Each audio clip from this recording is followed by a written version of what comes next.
What do you say are some of the things that have gone into your team's ability to kind of weather this stretch without Victor, without Steph? I think the togetherness of the group. I think the overall commitment to impacting winning, and I think that's allowed guys to be happy for each other and to play whatever role is kind of called upon in that given game. I think some of the roles were different because we brought in different people this year. We're healthy this year in terms of camp, and then I think obviously even as things change, those roles have had to change at times based on who's played, and I think the guys haven't blinked in that regard, and they've just continued to put their energy in the right places. When you talk about togetherness, does being on the road like this help, or is that overblown sometimes? No, I think it's true. You spend more time on the road. You know, you're not going home and being with your families or loved ones or whoever your people are, so you're forced, just because we travel together, a lot of times we eat together and have some more structured times of interaction. And I think our group has really grown in terms of enjoying being around each other. And I think that does go into it. Obviously, you want those guys that you're missing to be in there, but has there been, like, I guess, a benefit to them being out, kind of getting to see other people? I think for sure.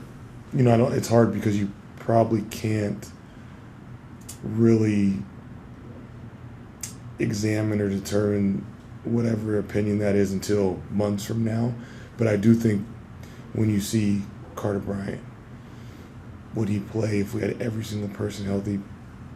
Most likely not. You know, would some of these other guys maybe get extended runs where they get to play through, whether it's mistakes or just getting used to playing with certain combinations and lineups?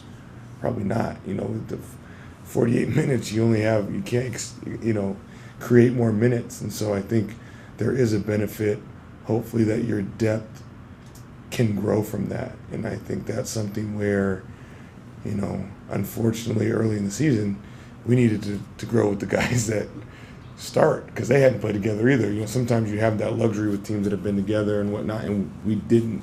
And we've kind of been forced to do it on the fly and with combinations that we didn't necessarily intentionally choose. But I do think it could be a blessing in disguise. Are you expecting any kind of update or reevaluation of those 3 injured guys when you get back to town? Yeah, I mean, the updates have been great in terms of they are progressing. They're on the court. They are doing well. They're doing really well. And I hope, again, just continue to ramp up, and then how do you feel tomorrow, and continue that process that we always do. But yeah, hopefully those guys are going to be getting a little bit more live and continuing to progress, but they're doing very well. Coach, going up against a player like Anthony Edwards in general, how do you assess just kind of the impact that he has on games? Obviously, the player is the player, and he's extremely talented and can be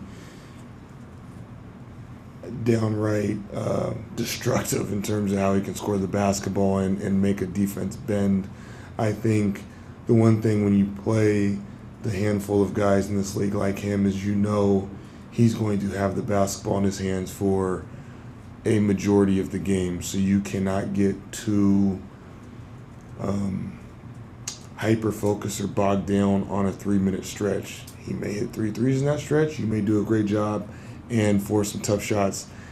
That can't carry your approach to the game, because you're not going to probably be able to stop him for the whole game, and you also can't let that run that he may be on extend because you get undisciplined or overreactive to a great player making plays. Thank you. Thank you.